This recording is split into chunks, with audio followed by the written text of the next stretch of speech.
term is 2 and the sum of first 5 term is 1/4 the next 5 term, show that 20th term is 100 minus 112। यार एक AP में पहला term जो 2 दे रखा है और बोल रखा है कि sum of first 5 term is 1/4 the next 5 term. यानी कि अगर मैं आप यहाँ पे कुछ लिख के दिखाऊं, सपोज करो कि ये हो गया 2, ये हो गया 2 4 6 8 एक सेकेंड 2 4 6 8 10, तो उन्होंने बोला हुआ है 12, कुछ भी ले लो यार, आगे ऐसे सीरीज बनाते रहो।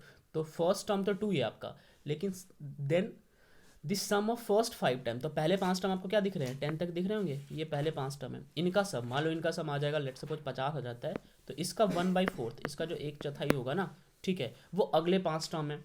तो आपको बताना है कि 20th टर्म क्या होगा, तो A20 की वैल्यू पूछी है, तो आपको आइडिया तो लग गया कि क्या पूछा है थोड़ा बहुत, ठीक है। अब सो डेट 120th टर्म इज -112, इसकी वैल्यू भी दे रखी है। इसके बाद हमें बस ये निकालना है।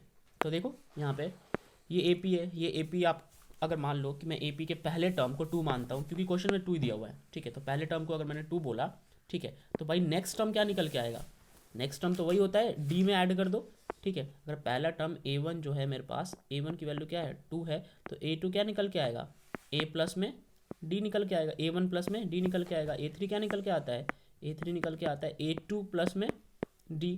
तो A1 की वैल्यू मेरे पास है 2, तो A2 क्या आ जाएगा 2 प्लस में D, ठीक है। पहला टर्म हो जाएगा 2, दूसरा टर्म हो जाएगा 2 प्लस में D, तीसरा टर्म हो जाएगा 2 प्लस में 2D, तीसरा टर्म हो जाएगा 2 प्लस में 3D। समझ में आ गया, ठीक है। अगर मेरे को A3 लिखना है और मैं चाहता हूँ कि A1 की मदद से लिखूँ, तो मैं यहाँ पे तो A1 कर दूंगा, ठीक है, और यहाँ पे मैं कर दूंगा 2D बस। अगर A4 लिखना हो तो ये आपने 10th में ही पढ़ा होगा, तो A1 ही रहेगा यहाँ पे, और यहाँ पे आ जाएगा 3D, तो ये A4 आ जाएगा, राइट। तो ये चीज़ आप देख लो कि जो आपने एपी बनाई है ना, उसके सारे टर्म्स लिखे हुए हैं, 2 plus D, 2 plus 2D, 2 plus 3D, ठीक है। आपसे पूछा है सम ऑफ फर्स्ट 5 टर्म, पहले 5 टर्म का सम। तो पहले 5 टर्म का अगर आपको सम निकालना होगा, ठीक है, तो वो होगा 10 प्लस में 10D। क्यों? क्योंकि अगर आप यहाँ पे फर्स्ट ऐसे लिखने की कोशिश करो, SN वाले फॉर्मूले को यूज़ करो, यहाँ पे SN is equal to n/2 2A plus n-1D, right. तो अगर आप इस फॉर्मूले को यूज़ करोगे, तो इस फॉर्मूले में सारी वैल्यूज पुट करने के बाद आपको पहले 5 टर्म की वैल्यू आ जाएगी 10 प्लस में 10D। Some of next 5 term अगर आपको निकालना है, वो आएगा 10 प्लस में 35D।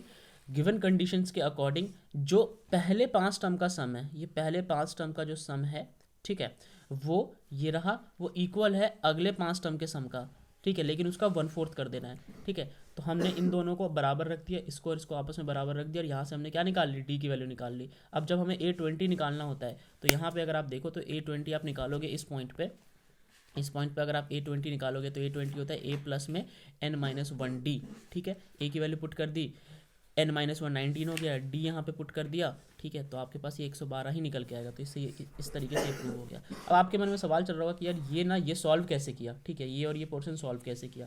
तो जनरल जो तरीका होता है, मैं यहाँ पे करके दिखा देता हूँ आपको दोबारा से। SN का जो तरीका होता है, SN क्या होता है, SN is equals to n/2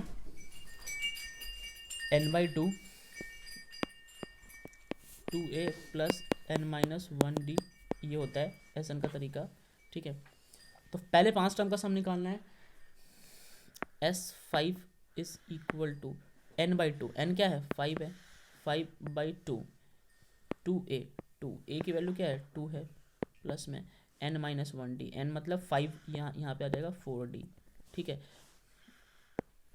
अच्छा, अब देखो इसको फिर से, इज इक्वल टू, ये आ जाएगा 5/2 अपनी जगह पे रहेगा, ये आ जाएगा आपके पास 4, और ये आ जाएगा आपके पास 4D, ठीक है। यहाँ से आप चाहो तो 4 कॉमन लेके काट सकते हो, तो यहाँ से जब मैं 4 कॉमन लेके काटूंगा, 4 बाहर ले लेता हूँ कॉमन के लिए, ये आ जाएगा 5/2, और अंदर क्या बच जाएगा 1 प्लस में D बच जाएगा, ठीक है। इससे ये कट जाएगा 2, ठीक है, तो ये 5 2 10 हो जाएगा, यहाँ पे ये आ जाएगा 5, ये 5 2 10 हो जाएगा, 10 इससे मल्टीप्लाई होकर ये आ जाएगा। इसी तरह अगर आप अगले 5 टर्म का सम निकालोगे, तो ये भी सिमिलरली इसी तरीके से आ जाएगा। अब समझ में आया, तो इस वाले पोर्शन को इधर रखना है, और अगले 5 टर्म को इधर रखना है, ये दोनों आपस में बराबर है, इक्वल है, ठीक है।